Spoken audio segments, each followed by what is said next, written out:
Well, welcome to this coffee break, and I'm in the Meru area of Kenya, and we've been here with Edward Buria and his team at the Gideon training program, and just a few reflections that I think just being here stimulates me to think about, really, that I believe there's a fairly massive shift that is taking place and needs to take place within global Christianity, that increasingly some of the nations in the southern hemisphere and the eastern part of the globe are producing vibrant, robust, apostolic networks of churches with remarkable vision and passion and clarity of church culture and New Testament values. You can see, and being amongst the churches here, you can just see it and feel it. And I think there's so much that the global south and the global east can teach the church in the west. Particularly,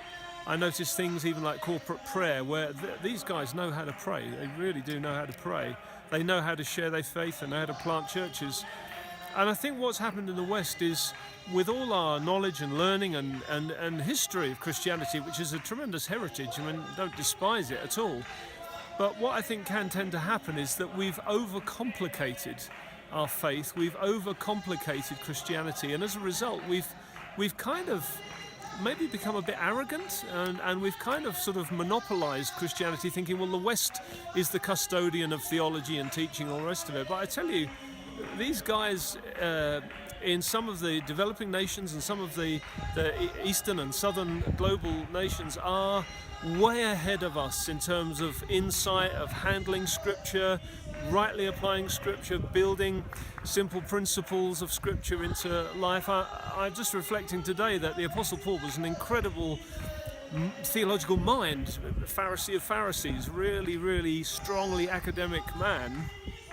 And yet when he became apostolic in terms of his calling, one of the main things he said was setting forth the truth plainly and saying it's the foolishness of preaching by which people are saved. He deconstructed an overcomplicated faith to make it very accessible, both profound to the wisest of the wise and very accessible to the poorest of the poor. And I think that in the next 15 to 20 years, as globalization and great migration begins to happen because of wars and famines and all kinds of things that are happening in the Middle East and elsewhere, I think the influence in the Western church from the global south and the global east will become more and more significant.